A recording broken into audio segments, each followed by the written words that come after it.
Si Ian Lim, nag-flop daw ang movie at Kim Chiu may bagong blessing. Ako po ang inyong lingkod, tagapanood TV. Isang masagana at masayang araw po sa ating lahat.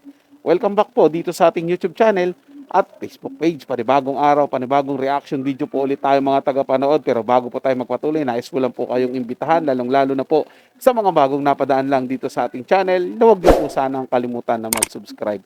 Hit na rin po notification bell para lagi po kayong updated sa mga bagong video na ating ilalabas. Share, like, and comment din po kayo mga tagapanood. Atin niyang babasahin at pupusuan. Kaya naman simulan na po natin ang ating reaction video sa araw na to mga tagapanood. Let's do this! Movie ni Sian Lim ay nag-flop. Nilangaw sa mga sinehan, mga solid fans niya lang ang nanood sa block screening.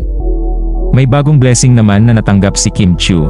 Pero bago ang lahat, kung ikaw ay bago sa aking channel, huwag kalimutan na mag-subscribe at i-click ang notification bell for more trending news.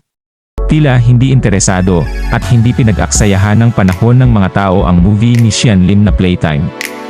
Noong June 12 nga official na pinalabas sa mga sinihan ang naturang movie ni Sian Lim, at sa kasamaang palad ay tila walang nanonood nito sa mga sinihan. Hinala naman ng netizens ay dahil ito sa binitawang mga salita ng aktor laban kay Kim Chiu.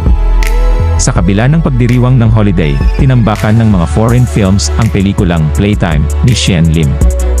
Walang binatbat ang pelikula ni Sian Lim sa mga foreign films, tulad ng Thai movie na How to Make Millions Before Grandma Dies, at Inside Out 2, na pumalo sa takilya.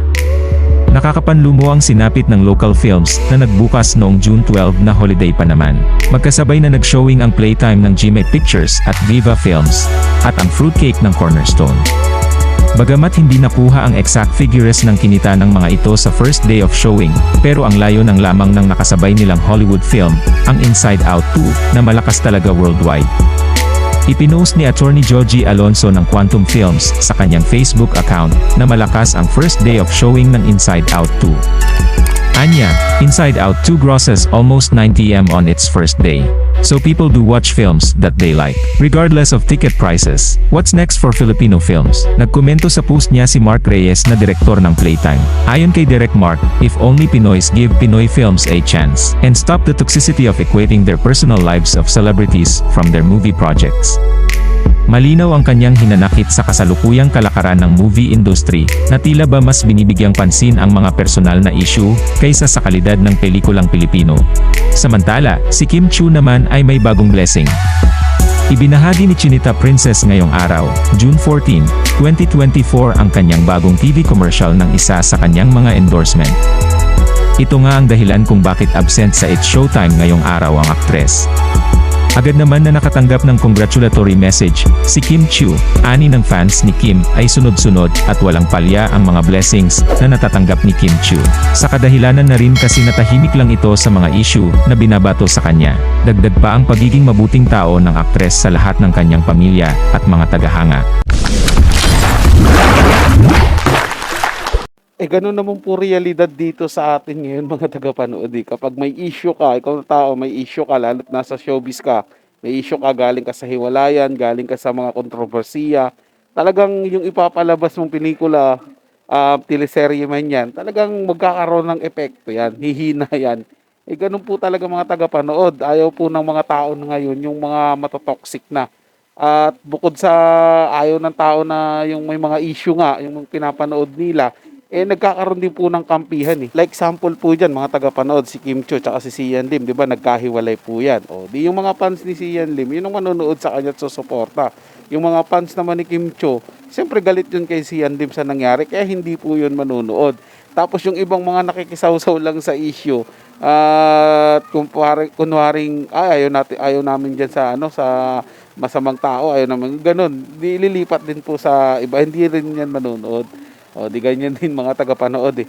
O kaya, ano din yan, mga tagapanood, nakaka-epekto din yan sa mga nakakasabay na pelikula. Nagkataon yung mga kasabayan po ng mga pelikula ni Sian Lim ngayon, magagandang klase po, puro Hollywood pa. Ang nakakalungkot lang mga tagapanood, syempre, gawang Pinoy yan. Kumaga Pilipino movies yan, dapat dito pinalabas sa Pilipinas, sinuportahan mo lang na mas Pilipino. Kaya lang, mas pinili po ng mga Pilipino yung mga international movie. 'di ba, nawawala na po yung pagtangkilik ng sariling atin. Yun po yung nakakadismaya doon talaga mga tagapanood.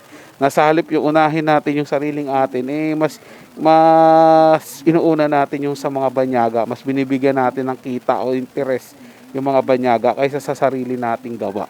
Kailan ba tayo magbabago mga tagapanood? Parang nakaugalian na natin yan at naipasa na lang natin yan sa mga kabataan ngayon Pero kung noon pa lang sinimulan na natin na unahin muna yung sariling atin, hindi magkakaganyan mga tagapanood. So yun lang po mga tagapanood. May nagustuhan nyo po yung ating talakayan sa araw na to. At kung kayo bago lang po na napadaan dito sa ating channel, huwag nyo po sanang kalimutan na mag-subscribe. Hit nyo na rin po notification bell para lagi pa kayong updated sa mga bago pang video na ating ilalabas.